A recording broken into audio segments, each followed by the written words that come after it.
Hello and welcome to What We're Watching. It's Katherine. And Liz. And Ed. And John. So I have started with John and my husband Eric.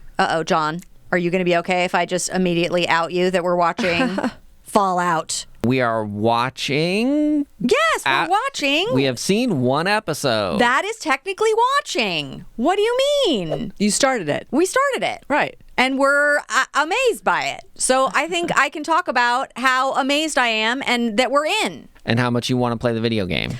Well, I don't know about that. Okay. I did have questions because immediately I'm watching and I'm like, well, what was the gameplay like? Well, this is the first episode. I think we can't, I don't know what we can judge off this. This is like in the intro cut story that probably got played out over like multiple releases. Neither my husband nor John played the game. Even though my husband is a gamer, this was not one of his games that he played. I do know from a little bit of online sleuthing that people who played this game were concerned that this adaptation of the game into a show would be terrible. You know, because there's always that assumption. That's always that. It's like, calm down. Let's wait and see what happens. I know. It does remind me a lot of This Is Us. That idea of like, well, I didn't play the game. I don't know the game. I can certainly enjoy this show. You know, I constantly thinking of Mandy Moore and Milo Ventimiglia. I'm not thinking of Last of Us at all. Oh my God. Did I say This Is Us? Yes, you did. That is such a hard game to play. It's so emotionally invested in that game. Have I told you about my character? Actually, that would be a This good video Is game. Us as a game would be so sad. I know, but they do jump all around in time. So exactly. You did have multiple ways you could play the game. Like, no, I want to go to the young kids. Now I want to go to the teenager. Now I want to go to current. Let me go flip back on the parent story timeline. And Very what interesting, would impact? They made this decision. Yeah, I think If he hadn't bought that crock pot. I mean, that would be a very weird video game. No one gets the reference. I'm totally into believe it. it. Fine. Yeah, I mean, would it be worth playing? Because in some ways you're like, what if I didn't do all those things? Then everyone was happy. Sorry. Yeah, well, yeah, that's not what the show is about for sure. It's like a butterfly effect game, right? Because then you're playing the 70s mode, and then you're like, all right, how did that impact my 90s game and my 2000s Right. game? Oh, man, we have no car now. Uh-oh, I got to figure something out in the 70s. Wow, yeah. So Last of Us. The Last of Us. So that was a little side tangent where we actually developed This Is Us into a video game, which I think is a great idea. Yeah, and you guys can take it out yeah, there. yeah, you can have it. Run with you it. can. That is our gift to you, world.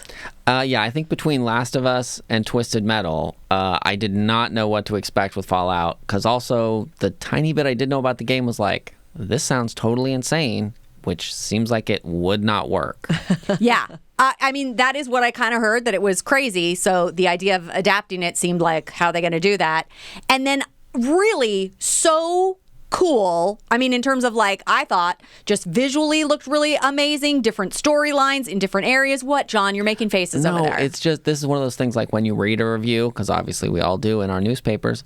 In our newspapers. And at the end, it says like, this review is based on one episode or 3 episodes. And you're like, oh, okay. So I just constantly want to be astericking that this review is based on one episode. Oh, I see what you're saying. All right, we got it. Review. This is an early review, but I'm into the show. And Eric seems to be into it. So the husband is always a good gauge because a lot of times he'll just be like, I'm out.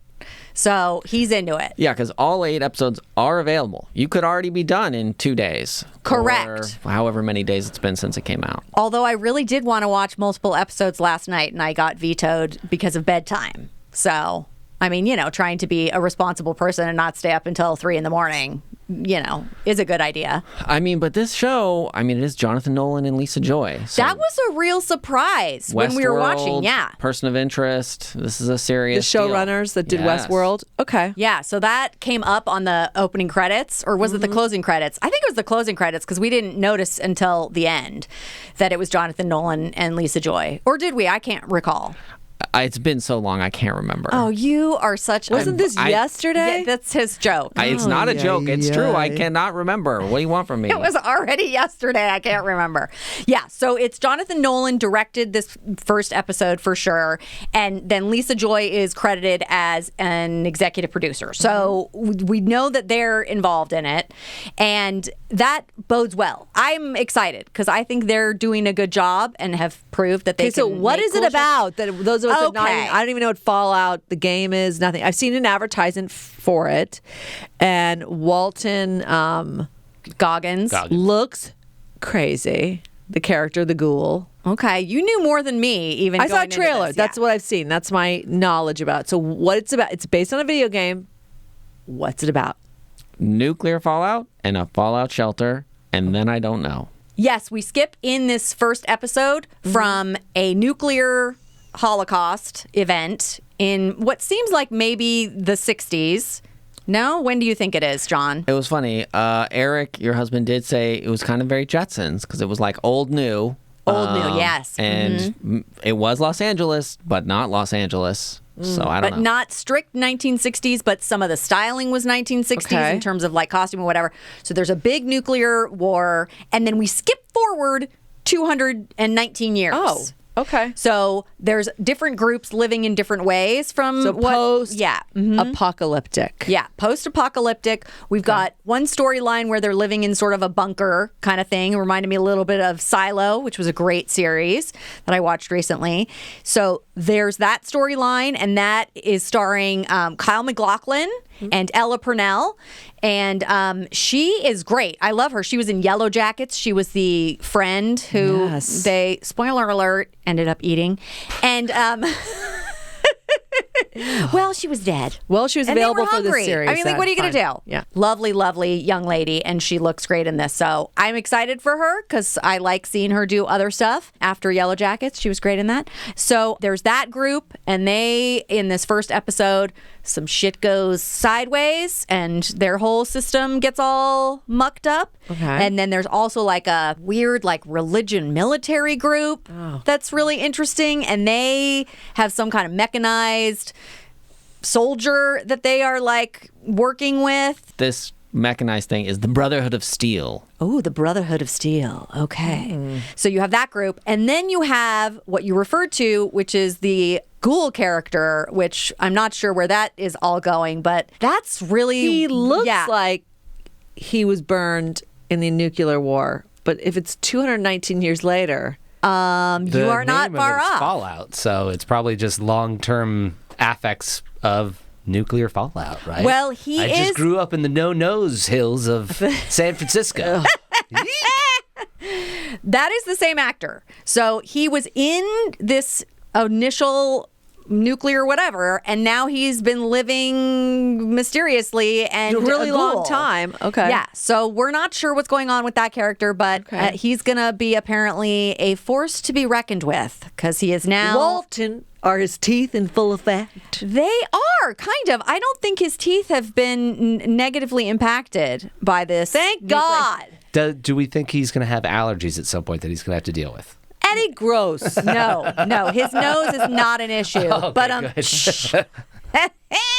Anyway, so all 8 episodes available now. Was Moises Arias playing the character Norm in the first episode? Yes, he was. He is a sibling of one of our main characters, Lucy, the girl that I referred to, played by Ella Purnell. Okay. Yeah, it's So- not cousin stuff. That's just her brother. That was but hysterical. I don't know There's what a you're whole talking thing about cousin stuff that is, ooh, yeah. But yes, our man Bonzo from Ender's Game is Yeah. here again. Yeah, because I, in another lifetime, in another part of my career, knew him and his brother. Charming young men, very hardworking and talented. So I'm happy to see him in this. Yeah, he's good in this. Yeah, he's I really like good him. in this. Yeah. And we do recognize him artists. from, yeah. Oh, so really? I Yeah. like them. Mhm. Yes. Yeah. I like that he's involved. Yeah. So, and we also got Leslie Uggams, the Hollywood icon, I would say.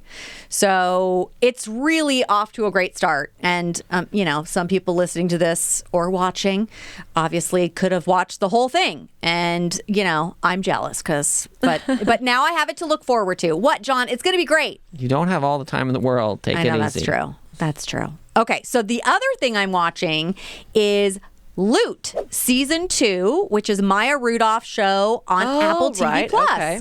Now, I loved season 1. The premise is she is getting divorced from a billionaire played by Adam Scott. And she has taken all this money, and of course she's been living a billionaire lifestyle and really not in touch with reality in a lot of ways, and has really promised to give away all of her money through this foundation that she realizes that she has. Didn't even realize that she had this foundation, and they were like, come work here. And her cousin works there, played by Ron Funches, who I think is hysterical and love him.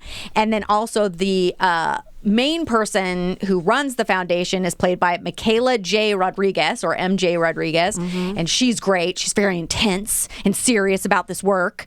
And Maya Rudolph's character comes in and has no idea what's going on and kind of mucking it up / trying to get it right and inadvertently getting things done. You know, she's playing a funny character because, you know, she's a billionaire who is trying to do good but sort of doesn't really know what that means or how to do that. My other favorite character is played by Nate Faxton, who I brought up recently because he was in Our Flag Means Death, playing the Swede, and he's great. So the second season, because it's Apple TV Plus, currently all the episodes are not available. It's going to be 10 episodes total. Oh. So I've watched everything that's available, which I think is 3 at this point.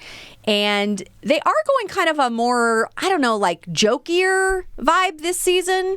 So we'll see how it all plays out over the course of this season 2. But I still really love the premise and that they're trying to do good and kind of not doing a great job. There's a couple other very funny characters in The Office. Maya Rudolph's sort of sidekick, her personal assistant that comes from her billionaire life side of things and is trying to be helpful in this philanthropy landscape, but he kind of isn't really good at it because he comes from the billionaire side of her life, is played by Joel Kim Booster. That's a very fun character. It's extremely enjoyable and light. They're half-hour episodes, so, you know, it's just a light comedy. So I'm watching that as well. Okay, Liz, you want to go? Sure. So I watched Scoop on Netflix. Yes, That's I on did my too. list. What? Okay. What? Oh, it's on your list? Is that what you said? Well, I'm a Billy Piper fan, so of course that's on my list. Yeah. Okay, so I watched it too. Go ahead. So it is a movie on Netflix, and it's an insider account of the women on the network Newsnight, which I probably made Network show. You mean like a news show? Yes, like an evening news show, Yes. but on the BBC network,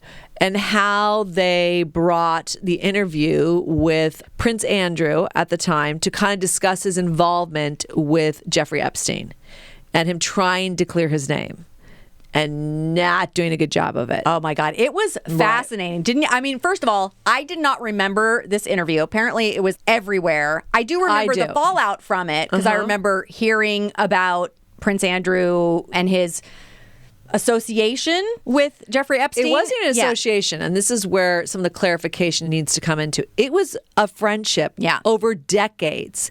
Now, there were people that you can say were associated with Jeffrey Epstein or rode on his jet once or twice or were at events with him or took a photo with them. But then there's really no other depth of relationship. This is much deeper or extensive. Yes. Yeah. Apparently, Prince Andrew was friends with Ghislaine Maxwell, right? Right. Which was Jeffrey Epstein's friend, girlfriend. I don't know Really what fixed that her. relationship was. Yeah. Right. She's currently in jail for sex trafficking. So, yes, but he had a relationship with Jeffrey that was a friendship that crossed lines, and he did have a settlement against an underage girl that accused him of sex with a minor, and that is sealed because it was basically settled out of court. It's like, how does the royal family currently, if you watch The Crown on Netflix as well, and it's really been the growth ever since Diana, right? So how do they currently deal with marketing, PR, their public Any kind of crisis, and how they mismanage it? And obviously in today's times, we've watched it with, the spare Harry and Meghan Markle, and they're really bad at it. Yeah, they make a lot of really missteps, bad at it. So this is a early example of it. So there's 3 women at Newsnight. The interview took place in 2019. Right. So Gillian Anderson at this point is like, are you British? Like, what's happened here? I mean, like, she keeps getting all these very British roles. She played Margaret Thatcher in The Crown. She does a fantastic job. She really, basically what would be the news anchor that is going to do the interview. And Billy Piper, which was, I I'm trying to think, as a U.S. audience, I was like, where do I know her from? That wig was alarming, or the hairdo. I know, it was it's funny. a really crunchy perm that she had. I do sympathize because my hair can be very crunchy perm looking. I think we reviewed the show that she was on this podcast. I Hate Susie. Everybody hates Susie? Everybody hates Susie. No, And it's then- not Everybody Hates Whatever. Susie. 'Cause I that's hate Everybody Susie. Hates Raymond. Everybody I loves hate Raymond. Susie. I hate Susie. She was on Doctor Who. This is what I knew her from, because I think it was on Lives of a Call HBO Girl. or one of our cable networks here. Showtime. Secret Diary of a Call Girl. Oh, Now I that didn't ever ended in watch. 2011, so that's why I'm like, where do I know her from? What do I know her from? She plays the producer that starts to sniff out that there's a story here. You know, this is what the caliber of BBC or journalism, the bar that's been set. It was felt as though the angle that she was going for was going to be too tabloid, to daily news and things like that. So she was getting pushback. Like, this is not the angle we go. And it was her pushing it forward and eventually feeling out the Andrew angle that got this interview to happen. And that, don't you, Andrew, Prince Andrew, want to explain your relationship with Jeffrey Epstein? Yeah. Don't you want to put your side of the story out? I mean, this might have been the time, or might have been wise of them just to do nothing. Yeah. But Prince Andrew is played by an unrecognizable Rufus Swell. Rufus Swell, yeah. They first show because he's kind of a bloated face. But then the voice and the eyes, I was like, that can't be, because just recently we got a very sexy version of him in The Diplomat. Like, sexy, like nude scenes, like basically, like. So I'm like, what? And then you actually see there's video of how he had to transform with like full Prosthetics and stuff. I mean, his eyes were still very recognizable. Well, to that's me. why I was like, that can't be him. And I do think, when you deal with that level of special makeup and prosthetics and things like that, it seemed like the first episode or two there really went far. And then there was a little bit of pullback. Like, God, does he need to look that bad? So I'm almost wondering there was a little like, gosh, he looks horrible. And the rest of the cast is fantastic. And they do it with enough sort of urgency and titillation that it keeps you very involved in it. And just because, understand, like I said, the fake news culture that we deal with now, it's like, them trying to get the real story and get out what was the relationship and should he be held accountable. Now, there ended up being repercussions civilly for him. And then in the royal family, I think, this interview, when they finally got it, they were just like, we're going to let him talk and hang himself if that's what's going to happen. And he kind of did. The evidence didn't back up that, like, oh, I didn't really have a relationship with Jeffrey Epstein, or... Yeah, there was too much documentation of all the times that they had been together, or he'd been on the jet. He would stay or at this whatever. penthouse. He would fly on the jet. He would go to this infamous island. I mean, like I said, there were other celebrities that crossed paths or jet flying, and I'm just going to lay it out. There was another lifetime I had where you could be in New York or some part of the world, and someone goes, well, just jump on my jet and fly home with me. It happens all the time in that world. It does. And you may not vet exactly, because the owner of the jet might not even be there. So you get on the jet and you've taken the jet and now you're on a fly log and you're like, I just took a flight home with them. Like, nothing nefarious happened. So it's a weird sort of like, how involved were you and what happened?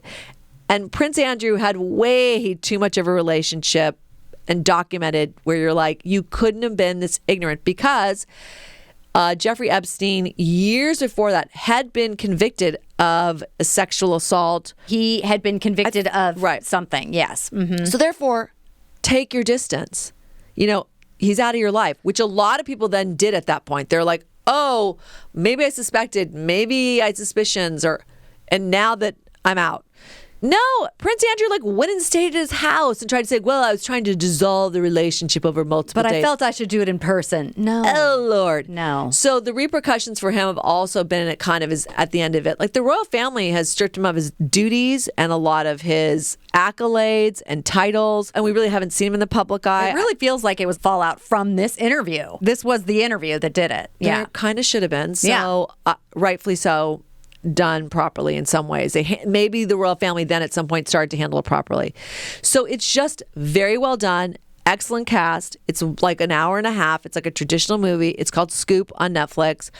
Highly recommend it. Oh, highly recommend. And it's really about how the news cycle works, and the anchor, the producer, the head of the news division. It's really how they decide and produce news segments around obviously a very, controversial, titillating topic, but at the same time showing how it's done. Yeah. I just want to chime in on two things.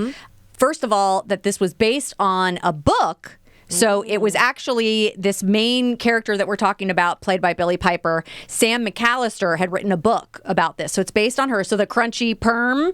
And it's really crunchy. I mean, she's kind of like, not boisterous, but like, she doesn't have what's called like a refined, sophisticated look, because it is like the crunchiest perm. There's like kind of big nails, there's big lips, just the way she carries herself. Like cheetah boots. So she definitely does not fit into the newsroom culture when she comes in. So she right out of the gate, it's a little like, yeah. So you're not necessarily our normal standard producer. That was the other point I wanted to make. She was not a producer. She was a talent booker, or like a booker being like, go to set up the interviews or get the experts on or whoever. So she was all about relationships and getting to the people that you can't normally get to.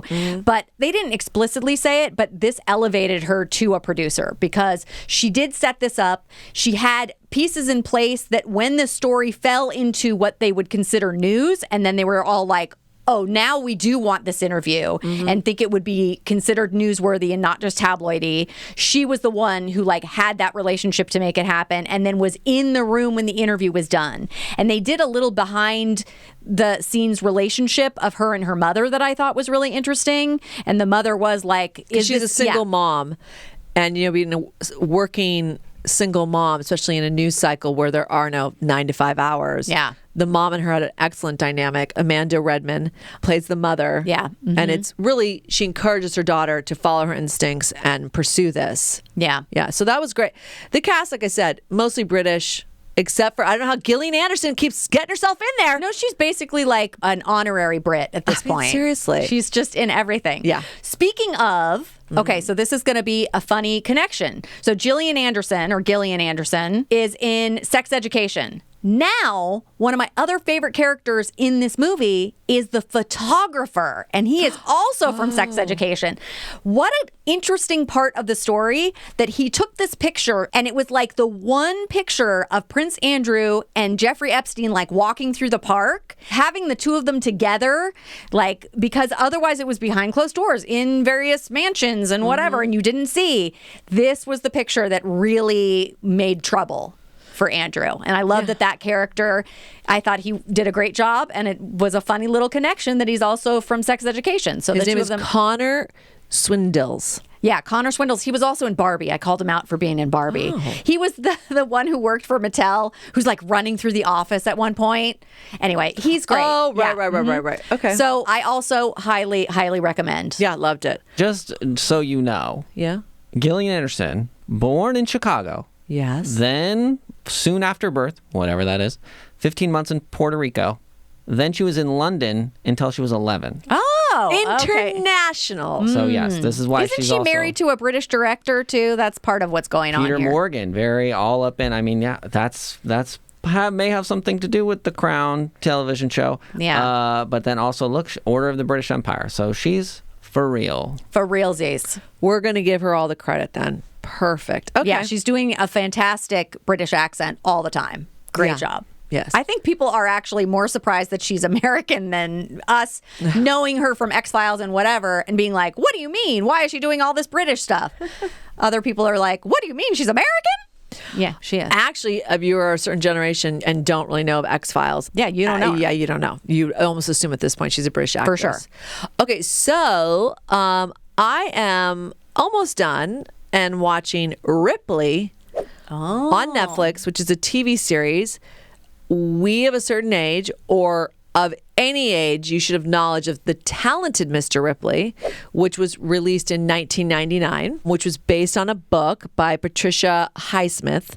So at first, for some reason, did not know, I don't know why I didn't make the connection, like before I start to watch it. You almost immediately know. The story of Ripley's Believe It or Not, I'm in. Kind of. Like or Ripley from Aliens. Which director. Ripley? There's a couple. Honestly, the messaging was so serial killer that in my head, I read Ripper. And I was thinking like Jack the Ripper. I kind of did that too. So I was like, oh, because I got to say something. The Talented Mr. Ripley from 1999 is borderline a perfect film. It is really, really The good. casting, the cinematography, the direction, literally the sun-drenched gorgeousness of it. The Amalfi Coast, you're like, take me there. Yes, please. Jude Law could not have been more gorgeous. Yeah. Just the embodiment of like what is a modern day Greek god, basically. So I was like, oh, wait, what? Why? Was there any need to redo it in some ways?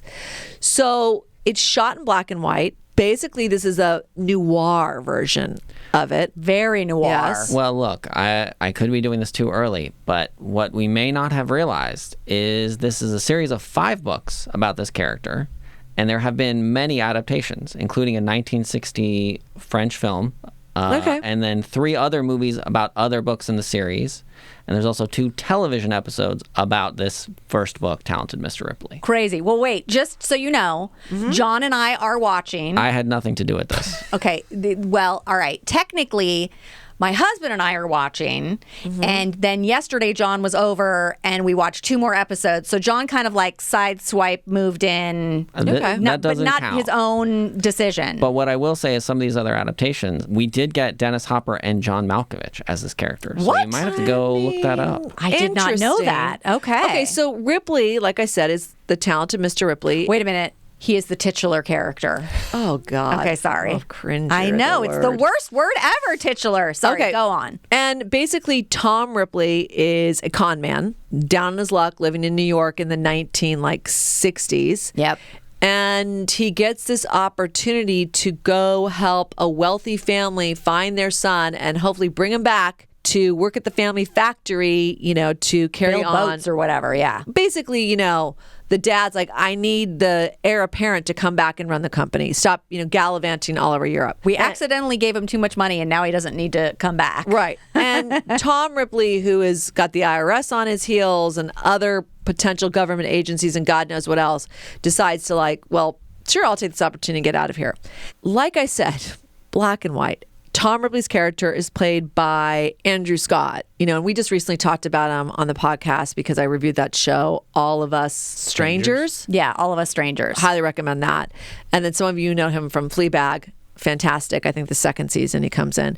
So Tom Ripley has a creepiness about him. And the original role, the movie that I am referencing throughout this show, I'm not going to reference all those other things. I am referencing the 1990 Talented Mr. Ripley, directed by Anthony Minghella, which, like I said, is borderline perfection. And I will say Matt Damon did it similarly, where you just kind of go like, how is nobody already kind of going like, who is this creep? So I don't know. I would argue that Matt Damon was way less obviously creepy. Yes. Part of what we're getting with Andrew Scott, when no one is looking at him, he is very creepy. He's like, he turns it on and then he turns it off. And he turns it on and then he turns it off. And you're like, oh! So, he accepts the job to go find the character Dickie Greenleaf, this, basically expat now living on the Amalfi Coast, having a fabulous life as an artist.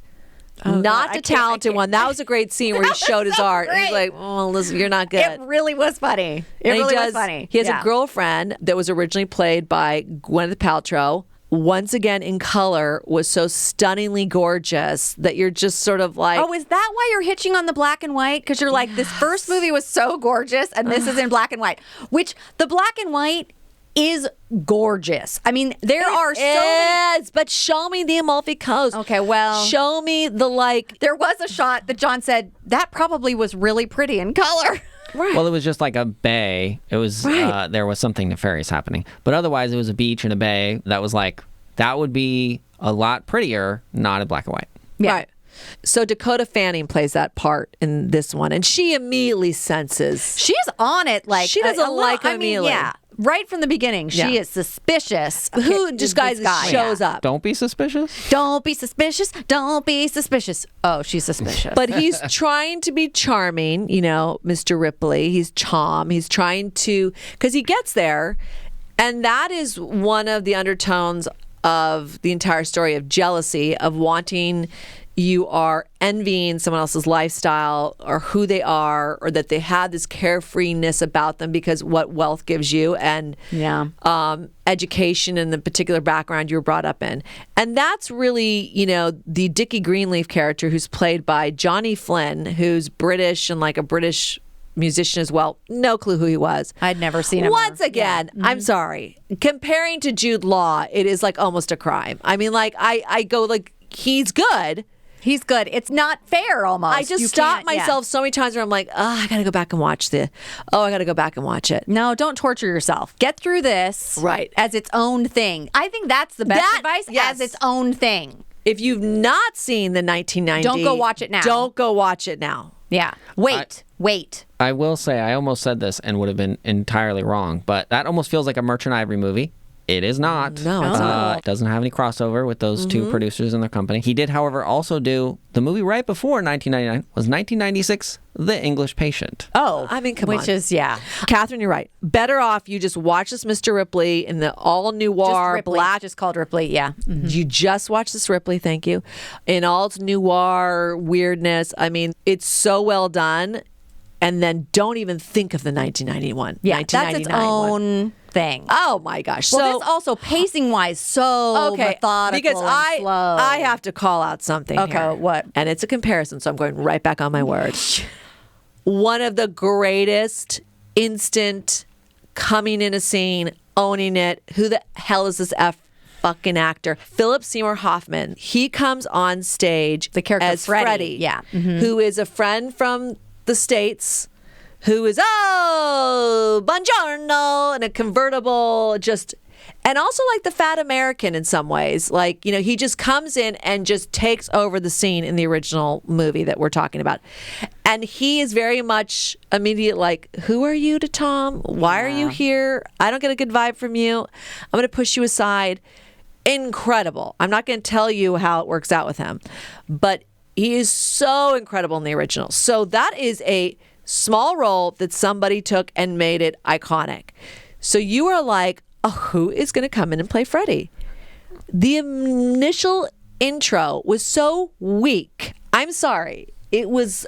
See, this is why you're not supposed to compare. Because maybe if you didn't have that in your mind, it would have been okay. Well... No, because I will also say, and this is played by, and I'm not saying this wasn't direction and choice or, multiple elements of why this happened. The role is played by Elliot Sumner, who's actually Sting's child. Oh, Sting from the Police? Yes. This is his kid? Yes. I did not know that. What? Sting from the Police? Okay, why do you have to make fun of how I say things? So Sting from the Police. And like I said, there could be, even like the direction, the way this character was introduced, sort of like in shadow, in a dark alley, came up, I felt like was kind of meek, but immediately suspicious, immediately didn't like Tom, where... I'm sorry if you compare it to the original where it was like the Grand Palazzo and like came in, hopped out of his car, owned the whole scene. Basically, I mean, it was like you couldn't, and he wasn't immediately suspicious of Tom. It was more like, I don't want to deal with you. Yeah. You're going to get in the way of my fun. I'm here with my now friend Dickie and we're fabulous. Not like, where do I know you from? I don't think I know you from there. No, this is where I know you from. Like, it was almost like, why in the world would you immediately, from like the first espresso shot, you're like, That was a little too Kristen Wiig. I don't know about this sale on these items in Target. Oh. I will say Philip Seymour Hoffman, because he had done, so this was 1999. Yes. The year before 98 was Big Lebowski. Year before that, 97, Boogie Nights, and then obviously more important, 1996, Twister.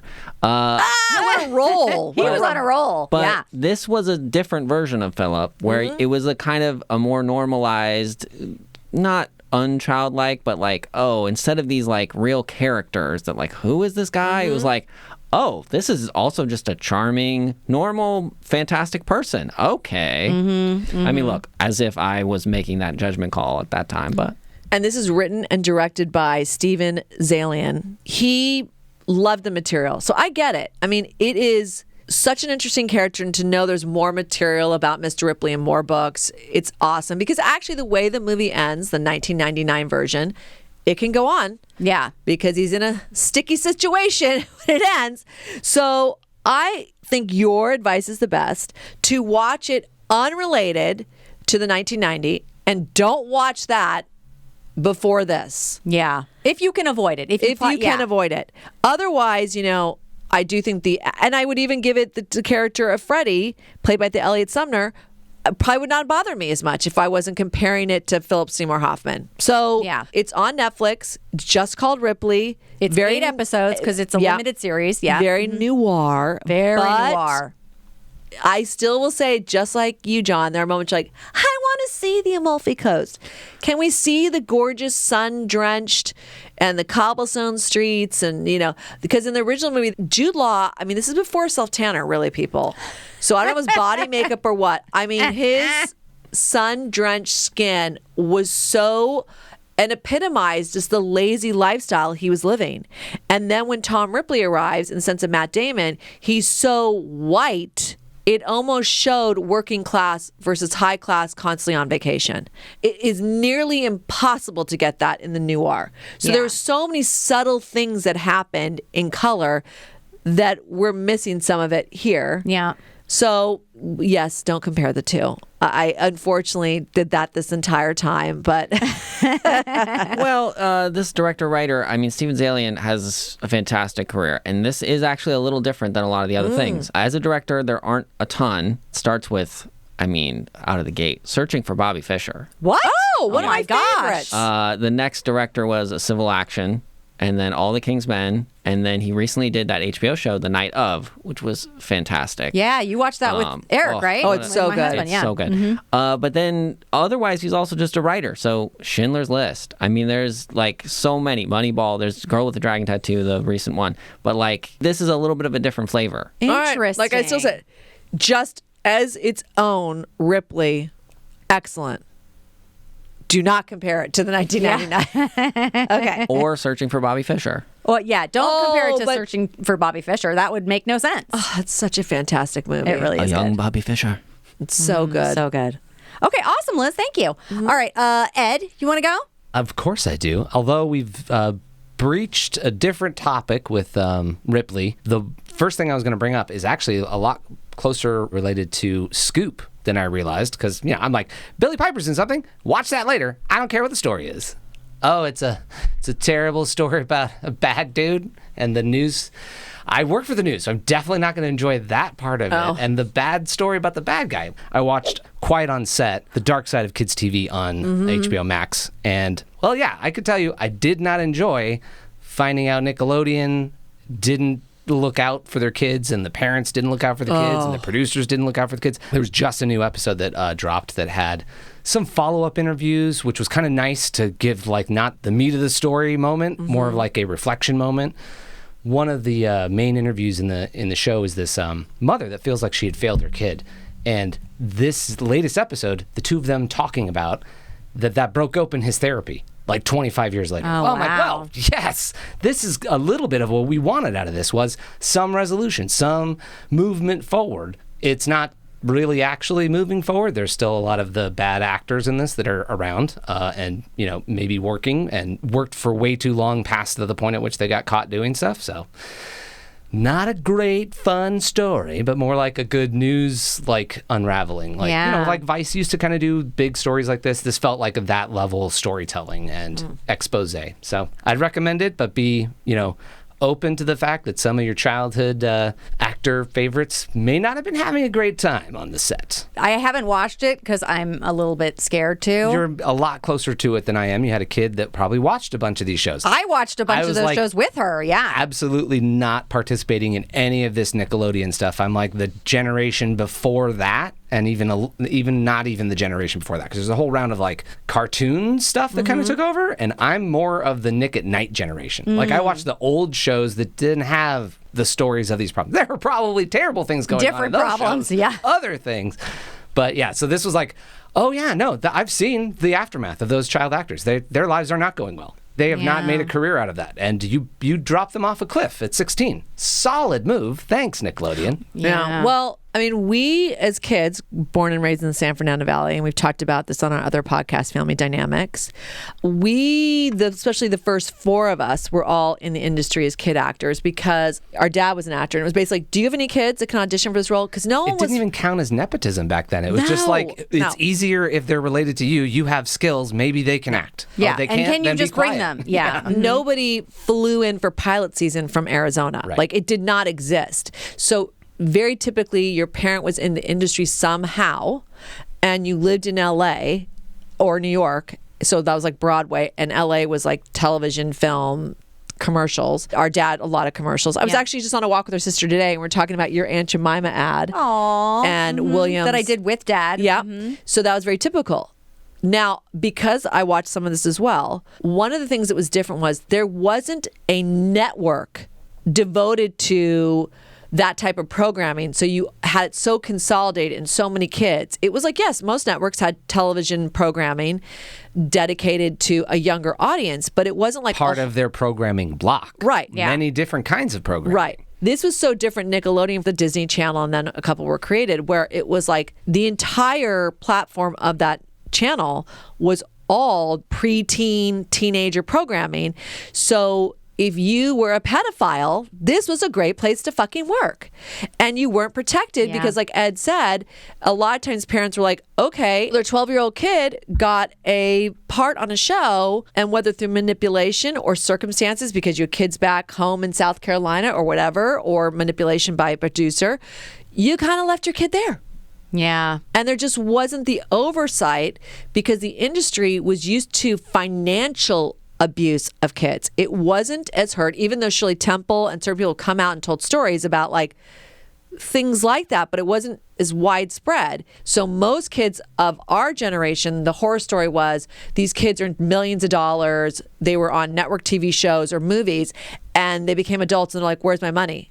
There was no money because you ended up supporting the entire family. Yeah. So this was a kind of like, oh, and Corey Haim, God rest his soul, talked about abuse he experienced. And so it did happen, but it became so much more prevalent because you all of a sudden had Well, it's all all this programming. consolidated into one studio location with all 12 different shows that you're in production on, and all of them have a young cast. And maybe even badly, like the studio model, there's one really high-level executive that's running a bunch of the stuff. So Yeah. it's like their studio, basically. Yeah. And unfortunately, it seems like because it's not a broadcast network, there wasn't the tight reins. And Right. because it was everything, there was a different attitude about how much adult and kid interaction is okay, that it's all the time, it doesn't matter, it's everywhere, it's all what we're doing, we're making programming for the kids. How easy is it for 1 out of 100 people to slip into that equation? That's the wrong factor. Yeah. If you're doing so much, if they're 1 out of 100 on just one show, that'll eventually stand out. And that person did stand out. He got in trouble and didn't get held accountable and put And I away think- like he needed to. And Or it's- out of that situation forever. And it's not saying this has been cured. So I no, do think not at all. That's a big part of the special. It's like, this needs to change. We're bringing light to this so that it's not a flash in the pan news story like it has been, or one celebrity saying it. It's being supported by a major network. Right. Like, And we're I putting do this think, out there. if you're a parent and, your kid has aspirations, or a lot of times you have aspirations for your kid. Which is a whole other can of worms. That I think this is very important for you to watch because it sort of tells you how you as the parent and your child can be groomed or swayed or wooed in a way that like this industry is built on that. It's all a lot of glitter. And so if you're going to get into it, I think it's educational, although upsetting, but, especially, like I said, if you're going to get your kid into this, you need to go in with eyes wide open. Yeah. I was going to say, I think it's so amazing that these people are able to tell their stories now, because obviously as young people, Ed has said this, like a lot of them did not flourish after this. It was a very negative, traumatizing experience. And for them to get a moment where this is actually coming out and they can tell these stories, and I hope that this it's healing helps. for them Yeah. and helpful for other people so that they're aware of it. That would be your hope. Yeah. I have something to comment on about this special because it's reality TV and newsy, and I've been in that world a little bit, so I understand, like, especially in reality TV, how you can make like producer choices that are good for your show. I saw an interview with Mark Summers after the fact where he commented on that the producers of this special weren't the most straightforward about what it was about with him, and that there was some supposedly off-camera moment that is now part of the special that he's upset that's in there. But it's like, you also didn't look back at the industry that you worked in and all the profits that you made off of them airing repeats of your show at the same time as all these other shows. So you could say you didn't know, and it wasn't part of your deal, and you were before all of that, and your reaction to, did they show this on kids' TV? Yeah, they did, dude. That was a network you were on, and you just didn't pay attention to it for the next decade. Yeah. So a little bit of a blindness on the producer's part to try to take advantage of a talent like that. But also not like better on his part that he didn't know. Yeah. What was his connection? Was he hosting? Like Double Dare. Oh, Double Dare. The prior generation of shows, they kind of said this was happening on the same network that you were on. And he's like, I love these kids. This is when this all started, is how they pitched him and his participation. But then they still had the cameras rolling when they showed him some questionable moments. And he pulled himself out of the interview, too. He's like, I'm done. This is not what I want to do. But they still utilized what they could out of it. So I was like, yeah, that's the dirty shit you shouldn't be doing. Just like the expose that you're doing right now. Don't do that. But it's, our brother-in-law, full disclosure, was a host on Nickelodeon for, Legends of the Hidden Temple. Just the laws back then for kids and labor law. I mean, like, you go back, like, these poor kids, like, hugging through the maze way. Like, I don't know that you could get kids to do that. Like, they're jumping into lagoons. Yeah. Mm-hmm. It's, there is if you are open, that's more what I would think for Mark Summers. Like, are you willing to look back and see it clearly? Yeah. During the time, no. I think a lot of people just know. They don't know. And there isn't anybody shouting from the rooftops. I mean, the dialogue or the situations are too adult or inappropriate.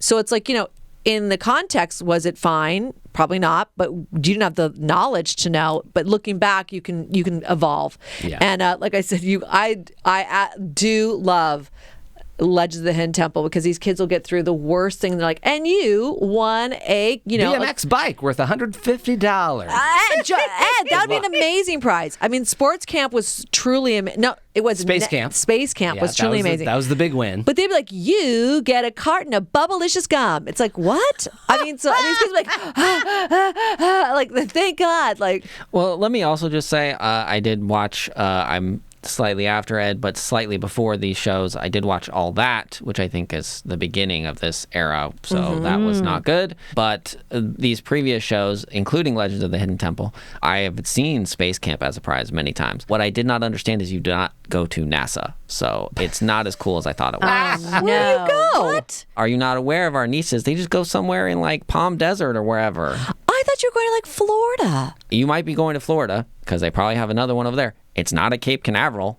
Oh. Exactly. No, unfortunately, like the movie Space Camp that actually goes to Cape Canaveral and gets on the space shuttle and into outer space, that's fun not movie. what they're selling for $3,000. By accident. By accident. Always by I accident. love that movie. I forgot about it. Okay, so Ed, That could get a reboot. I'd watch a reboot of Space Camp for sure. Yeah. yes. Well, I will just say, because we watched a lot of iCarly in our house, and there were a lot of other shows that I was too irritated I couldn't watch them when my daughter was the appropriate age, even though the appropriate age is like a chunk younger It's always than younger. which is It's the aspirational. Don't you want to be this teenager? So the idea that there's modeling of like this stuff in these shows is so upsetting. But anyway, watched a lot of iCarly, and it is very sad to hear that they were not having a good time, because that's part of what you're getting sold. You love these characters, you love these situations, they're funny, they're fun. Then you hear later like, oh, these people were sad and not doing well, and you're like, oh, that just breaks my heart. And the executives at the top being abusive and manipulative and like all of that is just like, they should just Well, hopefully, it's it's things like this, disgusting. pulling back the curtain. Absolutely. We do better, both on all levels. Yeah. All right, thank you, Ed. What else? So I've watched stuff that isn't horrendous and terrifying. Oh, and bad in good. the real world. Good. I've watched two other things, and I think I can get through this first of the two faster. I watched and I'm a big fan of the original series, but I didn't rewatch the entire original series of Monk to watch Mr. Monk's Last Case, a Monk movie on Monk Peacock. movie. Yeah. Okay, first of all, it is funny that you didn't watch the whole series because a lot of times There's that's too your much. move. Yeah. I love that series. And I remember enough of that it was like a solve of the week and maybe 5% Monk actual build-up of story and characters. There wasn't totally a lot, even though USA is all characters. Yeah, of course. But yeah, Tony Shalhoub as Adrian Monk, rock solid. It's the exact right era to bring back the super sensitive to germ guy. He is. There's a scene where he's in the middle of like an open courtyard with a Purell dispenser or like hand sanitizer. Someone walks up to use it. He's like, "No, this is mine." He brought his own public style hand sanitizer. So there's plenty of great bits like that. And then you got to bring back in like the whole cast from the original series, including some of Monk's previous assistants, which he kept changing those throughout the seasons because that actress was too expensive now or wasn't available or got a better gig or whatever. They moved on. So the story moved on. Because there was the main one, Natalie, for a long time, and she's the one that comes back. Traylor Howard plays Natalie Teeger. The bit is that her younger daughter, who was part of the show originally, is now grown up to be an assistant of Monk's herself, and her mom has moved on. And so there's a nice big old plot line with the mystery that you got to figure out, and Monk's going into all sorts of places that are dirty or that he doesn't want to be in. Dirty? Oh, no. Unfortunately, you're only going to get 2 more hours of this Monk universe, and all of the characters that you want do all the things that you want. The police cops figure stuff out. They're on the wrong side. They get on the right side. They do goofy stuff. It's great. It's 2 more hours a month. What more could you ask for? There's a mystery. There's jokes. There's acting. I love 2 more hours of Monk.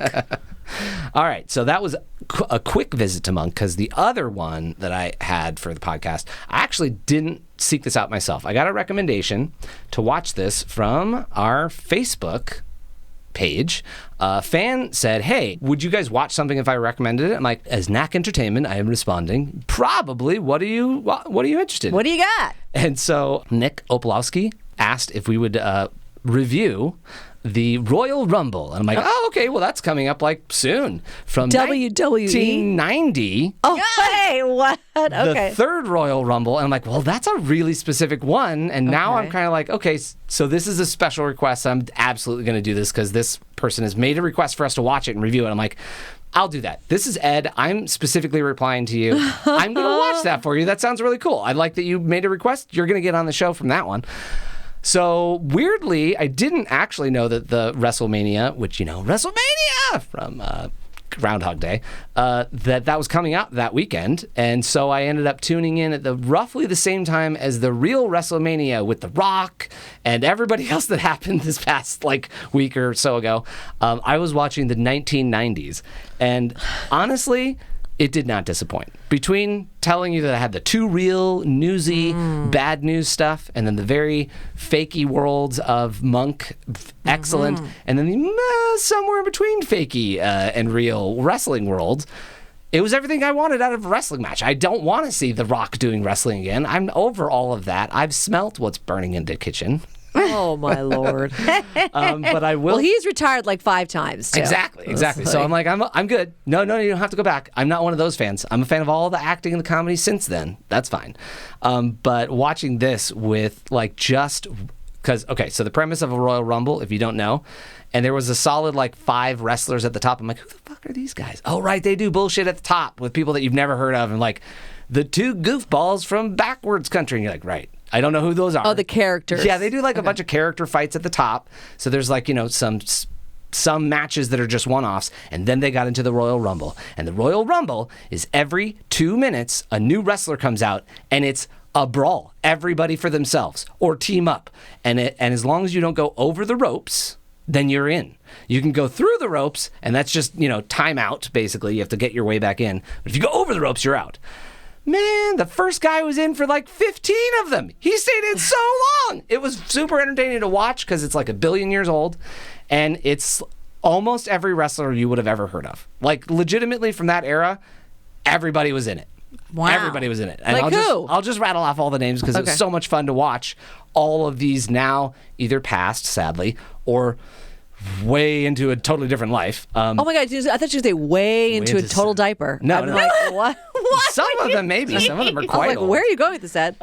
So it starts with like Hulk Hogan. I Oh, mean, you're sure. not going to watch an ancient wrestling thing if it doesn't have Hulk Hogan in it. That's going to be disappointing not to get a Hulk the Hogan in it. best. So That was our wrestler that brought it to our Iconic. attention. he Yeah. is full bandana, Oh, like tan beyond any level you've seen any Shellacked. person tan, sweating and just spaghetti straight out of his head. It's the most. It is exactly the era and the version of him that you want. Just upset, hitting his chest at people. Just it's premium, and he's like the previous winner, so he's the last one that comes in, and there's still plenty of battle that goes on at that point. So that was like the big payoff that you're going to get a Hulk Hogan in this. So thank you for recommending that, because I hadn't watched a good Hulk Hogan wrestling match in a while. But Mr. Perfect, the $1 Million Man, the Ultimate Warrior, who I actually had slightly confused with Randy the Macho Man Savage. They both have like These arm names. things that are flying off and face paint makeup. I'm Okay. like, oh no, they are different people. Look, they're wrestling each other. oh my God. And Jake the Snake Roberts, and my personal favorite, who maybe did the best transition from wrestling prior to The Rock into acting, Roddy Piper. Oh, right. sure. I Okay. yeah. am a huge fan of Roddy Piper, mostly not from wrestling because I didn't watch a lot of wrestling, mostly from They Live. Oh, absolutely, with the glasses, and then he can see the That's aliens. actually a fantastic I'm here to kick movie. ass, chew bubblegum, and I'm all out of bubblegum. Oh, That's one of his best lines. So I thoroughly enjoyed it. Thanks for the recommend. Y'all watching, give us some more old shit, new shit, whatever you want. Yeah, we'll watch. Some of us will already be into it and watch Yes. it. Some of it will be like, you want me to watch what? That's a fantastic Absolutely. request. You're getting a full shout out on the Wow. show and a review of the 1990s Royal Rumble number 3. Love it, love it. so right. particular. Like it was what? like I watched this a lot on a VHS. I want to know if it's worth it on Peacock. I'm like, number 1, it's on Peacock. I love that. Number 2, it's fantastic on Peacock. Absolutely get a subscription. Your tape no longer needs to be worn out. Go watch it 1,000,000 times. 1,000,000 times. Yeah, I don't think Nice. that's how ratings work. Just one person watching 1,000,000 times. But try. But whatever. Oh wow. Okay. All right. So awesome. that was what I brought to the pod. Love it, Ed. Thank you. Okay, John, what's up? Sure. So it may have been finished, but I did watch The Walking Dead: The Ones Who Live on Right. AMC. Look, if you weren't ready for the 7th in the series, 6th spin-off television show of the Walking Is Dead it franchise. really? Yeah. Wow, that's crazy. I mean, look, we're finally getting Rick Grimes back. We knew he wasn't dead. Don't We we? all knew. He We was all not knew it. assumed We dead. all knew we it. knew he wasn't dead. Although, in actual fact, that's us viewers, because his group, Last in Alexandria, did assume that he was dead because he disappeared and had, was blown up. Yeah, most of them thought he was dead, but she went looking for him because she didn't believe he was dead. Which is not what I said. Correct. Oh, I was saying what? his group. Look, you're talking Oh, about. was she in a different group? Okay, look, I have to admit. Oh, that my, why are you even weighing in? You don't know anything. I do. Well, not really. I mean, No. but I'm just trying to explain why I talk about The Walking Dead like I sort of know, even though I kind of don't know. Because I watched a bunch of seasons up until Negan. That is true. You did watch, and that is one of those moments. There were 2 moments, kind of slightly quick succession with Glenn. Yeah, When the Glenn Glenn. got trapped under the dumpster and then somehow survived, which was challenging to believe. And then Well, it was more that they ended that season Yes. on the Oh, cliffhanger sorry. of him under the dumpster and then came back With like a full with Morgan. a full Yeah. Morgan episode and didn't even address. That was I almost lost my mind. And then Negan was my final straw. I was like, I don't want this kind of. Yeah. But then you and my husband watch it and Correct. all of the various spin-offs and whatever. So it is always kind of on, and I take that as my opportunity to do other things. So I'm in the room and like doing Yeah. stuff in the kitchen, and I can kind of hear. So I'm like 30 to 50% watching. So I kind of know, but I am not 100% watching. See, my husband's the same way. He's watched most of all the spinoffs, all of it. Mm-hmm. But he secret watches it because I just can't stand it. It's so, it just has gotten to the point where I was just like, I'm so grossed out by this. So It's a horror show. I mean, that's what it is. Right. Yeah. I'll come in because he's watching it. I'm like, and I always say, what are you watching? And he's like, you know what You I'm watching. know. And then I go, my follow-up is, how much time does that have left?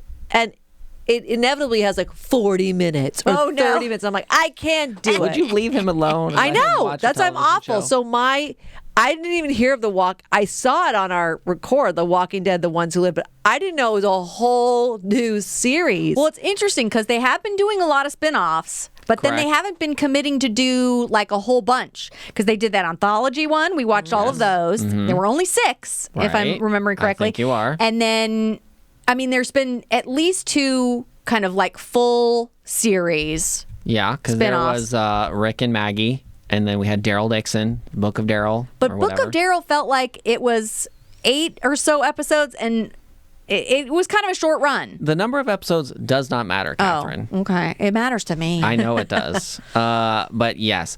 And this is a little bit, look, Rick coming back has been long rumored. There's like, is it going to be a movie? Is it going to be 3 movies? Yeah. And now it's like this show. And because they did, they have sunset certain parts of the franchise. So like the original Walking Dead is over. There isn't any more of that. Sunset. That's a cute term. I don't think I've ever heard that. Put to bed. Yeah. Wrapped up. Welcome to join us in the 21st century. Good night, little show. You're done forever. We're That's putting definitely you to not what it bed. means, but all right. So, you're not getting any more of that original show, and there are other ones, spin-offs. There's maybe What's the first spin-off? What was that one? I watched a lot of that Fear one. the Walking Dead. Yeah, I watched a lot of Fear the Walking Dead. Yeah, that was very good. The ballet sweater. Come on. I Our don't remember first that. What? Voldemort in the ballet sweater running down the street. That was infamous. Moving I on. blocked so much of it out. Like, because if anybody listens to our podcast, they know I've said I am probably not surviving a zombie apocalypse, a widespread, probably from a monkey virus outbreak. I mean, like, I'm always like, these survivors, I'd be like, that just wouldn't be me. I can't relate. So I'm always like, Well, look, this is the zombie exception because I do not do horror at all. But Yeah. for some reason, who cares? The zombies, I can handle it, I guess. But this show and its spinoffs has been going since 2010. So it has been 2010, wow. a long time. nice, juggernaut. So anyway, what they tried to do with this recent, Rick and Maggie, these are kind of our biggest name characters. Yeah. Daryl Dixon, and then which the second season is going to be about Carol somehow, and then this Rick and Michonne, which I think I said a wrong name in there anyway, but whatever. So with this last one, I mean, getting Rick back is a little bit of the most important piece, and they did try to really make this as good as possible. They really put a lot into this. It's quite good. It is a little different. You do get constantly different flavors, with what series you're in and what's happening, and this with this like new militia city thing is slightly different. I mean, look, killing zombies is basically always the same, but whatever. It has a different feel in this setting. And Rick and Michonne, Andrew Lincoln and Denai Guerra are fantastic. Denai wrote an episode. She did? They, How awesome. they helped come up with the, the storyline of this series. They were apparently, totally involved because it is about their relationship, because they eventually Wow, how cool. found each other. So, I'm not talking about the whole series, I guess. I don't know what I'm doing, but this was enjoyable. So if you are already totally invested, then you should definitely also watch this. Great. Okay. I guess people could just watch this. That would be weird, though. As I was saying that, I was like, what am I? Yeah, sure. Go for it. Try it. Versus have to trying to make sense, catch up yeah. with like 14 years of material to If have you it would make like sense. to lightly enter the zombie verse backwards. Yeah. Sure. Okay. I don't know about that. You could try. I'd be happy to hear about someone trying. What do we call it? Like merge watch. Just merge watch into the zombie I'm apocalypse. going to start watching Grey's Anatomy right now, this current episode and season. No, I am. You do not. I don't even know if I discussed it. Like, they brought in a whole new group of residents. Oh, yeah. Whole new crop. Like, Meredith is barely even on it. And I don't know if I'm just too old now that I just don't care about these 22-year-olds making out in the break room and things like that. They're just, no. No, and there's not enough of the old original OGs on there to basically tie it together. Yet, I'm still watching. Which is interesting because, like, I guess there's some reason why they don't just start a new show. I mean, I know they don't want to abandon the franchise. No, Shonda is on her ride. You know, her logo is a whole roller coaster ride. Like, no, girl, she's going to ride this out till the roller coaster ride breaks down. It's pretty close, but, you know, they're figuring it out, hanging on. So we're not going off on a Grey's Anatomy. No, we don't need to go off on a Grey's Anatomy thing. John, did you do any interesting rewatching? Of course I did. So the selection for you today. Oh, I can't wait. Which, it's funny. This is now, dare I say, it's been a couple weeks. I've been really sitting on this one. It's come up in many ways in many groups, and I have really tried not to say it in front of any of you people. I got close at a family event recently, and I was discussing it with someone else, but like I think one of you guys showed up later. So I recently rewatched 2 Tickets to Paradise. What? Okay. First of all, don't even pretend you know what I'm talking about. I absolutely I'm looking it up. What? I don't You know. do not. 2022's Hallmark Hawaii movie? Yeah. Yeah. Okay, good for you. I think I do? do. Okay, I didn't know if you did. Now Okay, apparently you did. Ashley Williams. One of first of all, my he loves her. all-time favorites. He loves Ashley Williams. Yes. Loves her. What's wrong with that? I Yes. definitely do not know what this is. You rewatched it? Yeah, it is funny. Which, how are you rewatching this? Well, that's actually an amazing story. So this was only time number 2. I would certainly watch it more. Why wouldn't I? But I was at a house that had a Hallmark app, whatever it's called. Oh, like on demand kind of Yes. situation? So I was like, well, I don't normally have this, so I guess why don't I just open this up and see what I can find? And I like looked a little around. I was like, well, I've seen it already, but I'm happy to watch it again. Look, I don't know if it falls into the traditional, which I don't even understand, Hallmark formula, but I mean, I don't think it does. Why? Okay, that's intriguing. Because, like, whatever, when the kiss happens is different, and like... Oh, yeah, the kiss is usually the last scene. Which, okay, whatever. That partially is correct, but it's because they're getting married. It's not like, oh... What? Exactly. But this starts with, they're both left at the altar separately, and then have a meet cute, you know, right at that moment. Yeah, So that that's is not typical Hallmark at all. Exactly. Yeah. Although then we start in typical Hallmark fashion. They normally be going on a vacation randomly to the same place. They're both taking their honeymoon Of course. that they would have been taking with their going to be married, but now left. So now by themselves, a single honeymoon. Sure. In the same place, which was never the plan, but now happened randomly. So yes, it's in Hawaii. It is actually, I didn't, you know, it's one of Did those... they film it in Hawaii or Canada? Well, you know, it's a funny thing because that's what I was about to say. It is the Royal Hawaiian Hotel on Waikiki, Nice. the Pink Palace of the Pacific. Oh, wow. Okay. When you see it, you're almost like, is this real or not real? Because this is just a pink hotel. Yes, it's real. Oh. It's not that they don't use that name. They use whatever name they use in the movie. But it is real. It's a fairly fantastic location, obviously. They go some other places in Hawaii. They do, like, you know, a Jeep trip somewhere, and they do a hike. And you're like, I don't think it would be exactly like that, but whatever. But I still want to go to Hawaii now, so. Of course. Apparently, so... But the other thing, so we talked about Ashley Williams. I mean, not enough, but whatever. So she does a lot of Hallmark and Lifetime. And I did not realize watching this again. I guess I've watched this both times by myself. I thought I watched it with somebody else. I did not. So the other guy in this, Ryan Peavy, is apparently quite a Hallmark person. Katherine, you know this? Yes. He is in a lot of Hallmark movies. I'm very aware of him. Oh. Yeah. Are you a big fan of his first couple, the Mr. Darcy ones? The Mr. Darcy ones are okay. Sarah and I particularly enjoyed, Sarah's my daughter. Sarah and I particularly enjoyed the Christmas clock one where there's like a What is happening right now? I cannot. You guys have not got me on the bandwagon, so I'm What? seriously like, Come what on, is come happening? to the Hallmark side of things. Okay. Well, look, it's not that you shouldn't already be, because you know where he and so many others have come from. He came from General Hospital. He so sure did. The He soap sure did. opera, you know, Hallmark movie. Connection? Why Yeah. wouldn't you be watching both of those? I mean, Okay. aren't the Hallmark movies like the 6-month storyline from a soap opera collapsed into 2 hours? There you go. They kissed. 5 weeks later, they did. Yeah. Katherine, are you talking about A Timeless Christmas? That's probably it. Yeah, I think that A stuck timeless out. Christmas? The clock. What? The Christmas clock. But you know what it is? What? It's in the story. It's called the Christmas Wait a minute. clock. Okay, he is done. That's Wait, too wait. adult of a You title. guys, on Christmas, Under the Christmas Sky, this is just ones with like basically Christmas themes, like real obviously to point out.